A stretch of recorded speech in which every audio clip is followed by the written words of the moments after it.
అందరికీ నమస్తే. కరువు విషయంలో ప్రభుత్వం ఆల్మోస్ట్ చేతులు ఎత్తేసింది. వాళ్ళు సాగునీళ్ళు ఇవ్వలేరు, తాగునీళ్ళు ఇవ్వలేరు. ఆ విషయం చాలా క్లారిటీగా చెప్తున్నారు. జనం అర్థం చేసుకోవాల్సిన అవసరం ఉంది. అగ్రికల్చర్ మినిస్టర్ తుమ్మల నాగేశ్వరరావు చెప్తున్నాడు, మొత్తం డెడ్ స్టోరేజ్కి వెళ్ళిపోయినాయి రిజర్వాయర్స్, మొత్తం ఏం నీళ్ళు లేవు. అసలు నిన్న రివ్యూ పెట్టిండ్రు, ఉత్తమ్ కుమార్ రెడ్డి మినిస్టర్లు రివ్యూ పెట్టిండ్రు అధికారుల నుంచి, ఇరిగేషన్ ఆఫీసర్స్ని పిలిచి ఒక చేయలేము అని అధికారులు చెప్పేసిండ్రు. అధికారుల మీద దోషేస్తున్నారు. వాళ్ళు చెప్పిండ్రు మనం నీళ్ళు ఎత్తలేమంట, ఇంకా అయిపోయింది, మనం ఎన్ని నీళ్ళు పోయినా ఎత్తలేమంట, కన్నెపల్లి నుంచి ఎత్తలేమంట అని అధికారుల మీద వేసేసిండ్రు. అసలు ఏం జరుగుతుంది, అధికారులు ఎందుకు ఎత్తలేమని చెప్తున్నారు, అన్ని విషయాలు మాట్లాడదాం. ముందు సబ్స్క్రైబ్ చేయండి, షేర్ కూడా చేయండి. నిజానికి కరువు వచ్చినప్పుడు వాడాల్సింది, కరువు వచ్చినప్పుడే మనం వాడాలి. కరువు రానప్పుడు అవసరం లేదు, వర్షం పడుతుంది, నీళ్ళు వస్తాయి, అన్నీ అవుతాయి, జరుగుతుంది. కానీ ఇప్పుడు ఆడ 16,000 క్యూసెక్కులు నీళ్ళు పోతున్నాయి కాబట్టి ఇప్పుడు ఎత్తలేము, మోటార్లకు నీళ్ళు అందవు. 1,00,000 క్యూసెక్కులు నీళ్ళు పోయినప్పుడు ఇవే పొలిటికల్ రాజకీయాలు చేసుకుంటా టైంపాస్ చేసిండ్రు. ఇప్పుడు 16,000 క్యూసెక్కులు నీళ్ళే పోతున్నాయి కాబట్టి ఇప్పుడు ఎత్తలేం. కానీ రిటైర్డ్ ఇంజనీర్స్ చెప్తున్నారు 5,000 క్యూసెక్కుల నీళ్ళు పోయినా కూడా మోటార్లకు మలిపి నీళ్లను అక్కడి నుంచి కన్నపల్లికి వెళ్ళి కొట్టవచ్చు. 5,000. మరి ఆఫీసర్స్ చెప్తున్నారా నిజంగా ఎత్తలేమని చెప్తున్నారా? మన దగ్గర చాలా ఎక్స్పీరియన్స్డ్ ఇంజనీర్స్ ఉన్నారు. కానీ ఇక్కడ ఏమైందంటే వాళ్ళు గవర్నమెంట్ మోటో ఏముందో దాన్నే క్యారీ చేయాలి కదా. గవర్నమెంట్ దీనిలో కంప్లీట్గా పాలిటిక్స్ చేద్దామని డిసైడ్ అయిపోయింది ఫస్ట్ నుంచి కూడా. కాబట్టి మేము ఎందుకు దీనిలో ఇన్వాల్వ్ కావాలి, వాళ్ళు బాధ్యత తీసుకుంటలేరు. ఇంజనీర్లు ఎవరు కూడా మేము బాధ్యతగా పనిచేస్తాము, మేము బాధ్యత తీసుకుంటాము అని ధైర్యం చేస్తలేరు. వాళ్ళు ఎందుకు ధైర్యం చేస్తలేరు అంటే వీళ్ళు పాలిటిక్స్ చేస్తున్నారు. గవర్నమెంట్కి అనుకూలంగానే ఆఫీసర్లు పనిచేయాలి. ఒక ఆయన అనిల్ అని ఈఎన్సీ లాస్ట్ ఇయర్ అన్నారంలో బుంగ పూడ్చినని ఆయనను తప్పించేసింది అక్కడి నుంచి. అక్కడ అర్థం కాలేదా వీళ్ళ సిస్టమ్ ఏందో. అందుకే అధికారులు ఎవరు కూడా మాకెందుకు, ఇప్పుడు కరువు వస్తే ప్రభుత్వం మీద వ్యతిరేకత వస్తుంది, అధికారుల మీద ఏముంటుంది. అధికారులు ఏ ప్రభుత్వం వచ్చినా వాళ్ళే పనిచేస్తారు, వాళ్ళే ఉంటారు, వాళ్ళే చేయాలి పని. ఇప్పుడు ఆ కాళేశ్వరం మీద పనిచేసే ఇంజనీర్లు అందరినీ కూర్చోబెట్టి జీతాలు ఇస్తున్నారు. కూర్చోబెట్టి అంత సీనియర్ ఇంజనీర్లని వాళ్ళను పని చేయించుకోవచ్చు కదా. కానీ ఇక్కడ పొలిటికల్ గవర్నమెంట్ ఇవ్వద్దు అనుకున్నప్పుడు వాళ్ళు కూడా దానికి అనుకూలంగానే పనిచేయాలి. అంతేగాని ప్రభుత్వం ఇవ్వద్దు అంటే ఇంజనీర్లు లేదు మేము ఇస్తాం, ఎందుకు సాధ్యం కాదు, మేము ఇచ్చి చూపిస్తాం అని ఇంజనీర్లు మాట్లాడతారా? వాళ్ళదేం పోయింది, వాళ్ళు ఎవరు మాట్లాడతలేరు, బాధ్యత తీసుకుంటలేరు. గవర్నమెంట్ చక్కగా లేదు. గవర్నమెంట్ చక్కగా లేనప్పుడు అదే జరుగుతుంది. వాళ్ళు బాధ్యత తీసుకోరు. ఎందుకు లేనిపోని మన మీద వేసుకోవాలి, లేనిపోని పంచాయతీ మన మీద ఎందుకు? ఇప్పుడు ఆడ ఏం జరుగుతుందో తర్వాత విషయం. కానీ ప్రభుత్వానికి ఇంట్రెస్ట్ లేనప్పుడు ఆఫీసర్స్ కానీ ఇంజనీర్లు కానీ ఎందుకు ధైర్యం చేస్తారు, చెయ్యరు. ఇప్పుడు అదే జరుగుతుంది. ఇప్పుడంట ఎస్ఆర్ఎస్పీలకు 2,000 క్యూసెక్ నీళ్ళు వస్తున్నాయంట ఎస్ఆర్ఎస్పీకి. అది మొత్తం 90 టీఎంసీల రిజర్వాయర్, 90 టీఎంసీ. ఇప్పుడు ఈ 2,000 క్యూసెక్ల నీళ్ళు ఆడ మడుగులు ఉంటాయి కదా, ఆ మడుగులో కూడా సరిపోవు. అంటే నీళ్లు లేవు, అది క్లియర్. నీళ్లు లేవు. మనం చూస్తున్నాం కదా వానలు ఎట్లా పడుతున్నాయో, దడప ఆడోటి ఈడోటి పడుతున్నాయి. ఉత్తర తెలంగాణ మినిస్టర్లు ఎమ్మెల్యేలు కూడా కిక్కుపట్టలేరు. వాళ్ళకు కూడా తెలుసు సమస్య. శ్రీధర్ బాబు కావచ్చు, పొన్నం ప్రభాకర్ కావచ్చు, అక్కడ ఎమ్మెల్యేలు కావచ్చు, లక్ష్మణ్ కావచ్చు మినిస్టర్, అక్కడ సమస్య ఏందో తెలుసు. ఉత్తర తెలంగాణకే కదా కాళేశ్వరం నీళ్ళు, ఉత్తర తెలంగాణ హైదరాబాద్కు తాగునీళ్ళు 10 టీఎంసీలు. ఇప్పుడు ఆల్రెడీ రోజుకు 18,000 ట్యాంకులు బుక్ అవుతున్నాయి హైదరాబాద్లో తాగునీళ్ళ కోసం.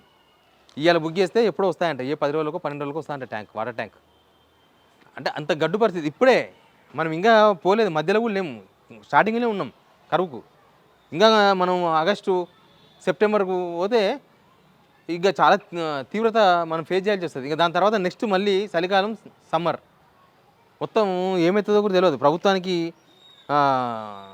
ఏం ఆలోచన ఉందో ఏం ఆలోచన లేదో కూడా అర్థమైతే లేదు. ఈ ఎమ్మెల్యేలు మినిస్టర్లు ఎందుకు మాట్లాడతలేరు అంటే మాకెందుకు సీఎంతోనా, సీఎంకి ఇంట్రెస్ట్ లేదు, సీఎం ఒక ఎజెండా పెట్టుకున్నాడు, అది స్టార్ట్ చేస్తే కేసీఆర్కి పేరు వస్తుంది, అది స్టార్ట్ చేస్తే బీఆర్ఎస్కి పేరు వస్తుంది. ఇన్ని రోజులు అది కూలిపోయిందని చెప్పినాం కదా, ఇప్పుడు అది వాడితే మళ్ళీ అది జనాలకు ఏం సమాధానం చెప్పాలి? మనం కూలిపోయినట్టు వదిలేసేయాలి. ఇది ఎట్లుందంటే చెరువు మీద అలిగినట్టుంది. ఇది చెరువు మీద అలిగితే ఏమైతే తెలుసు కదా. ఇప్పుడు కేసీఆర్ మీద కోపంతోనో కేసీఆర్ మీద అలిగో అసలు నీళ్ళు ఎత్తకపోతే అది మీకే ప్రాబ్లం, గవర్నమెంట్కే ప్రాబ్లం. రైతులకు నీళ్ళు ఇవ్వాల్సిందే. మీరు బేసిజాలకు పోయినా ఏడికి పోయినా కాంగ్రెస్ దురుద్దేశపూర్వకంగా ఇదంతా చేస్తుందని జనాలకు అర్థమైపోయింది. కావాలనే నీళ్ళు ఇస్తలేదు, దురుద్దేశపూర్వకం, పాలిటిక్స్ చేయాలనే, పాలిటిక్స్ కోసం నీళ్ళు ఇవ్వద్దని డిసైడ్ అయిపోయింది అని జనాలకు మొత్తం అర్థమైంది. కావాలని చెప్తున్నారు వీళ్ళు, కావాలని చేస్తున్నారు. నీళ్ళు సోర్స్ ఉన్నా, నీళ్ళు ఎవరికి వచ్చినా కరువు మనకు రాదు, ఎవరికి కరువు వచ్చినా మనకు రాదు. కాళేశ్వరం విషయం అదే. వీళ్ళు ఇప్పుడు మల్లన్న సాగరు లేకపోతే కొండపోచమ్మ ఇక్కడ నుంచి ఆ కాళేశ్వరంలో భాగమైన కాలువలు వాడచ్చు, పంప హౌజులు వాడచ్చు, అవే మోటార్తో నీళ్ళు కొట్టవచ్చు, అన్నీ చేయొచ్చు. కానీ మేడిగడ్డ నుంచి మాత్రం నీళ్ళు కొట్టదు. అది మాత్రం బాగు చేయొద్దు. ఇప్పటికిప్పుడు బాగు చేసే మెకానిజం లేదు. ఇప్పటికిప్పుడు మేడిగడ్డతో సంబంధం లేకుండా నీళ్ళు ఇవ్వచ్చని అందరూ మొత్తుకుంటున్నారు ఇరిగేషన్ ఇంజనీర్స్. ఒకసారి ఇరిగేషన్లో ఉన్న ఇంజనీర్లతో పక్కకు తీసుకుపోయి మాట్లాడి చెప్తారు వాళ్ళు. మీ పాలిటిక్స్ ఇన్వాల్వ్ కాకపోతే వాళ్ళు చెప్తారు ఎట్లా నీళ్ళు ఎత్తాలో. కానీ మీరు పాలిటిక్స్ చేస్తున్నారు కాబట్టి వాళ్ళు కూడా వదిలేసిండ్రు. ఏమైతే మాకేమొచ్చింది, మాదేం పోయింది, జనం ఆగ్రహం కట్టలు తీసుకున్నారో తెలుస్తుంది గవర్నమెంట్కి.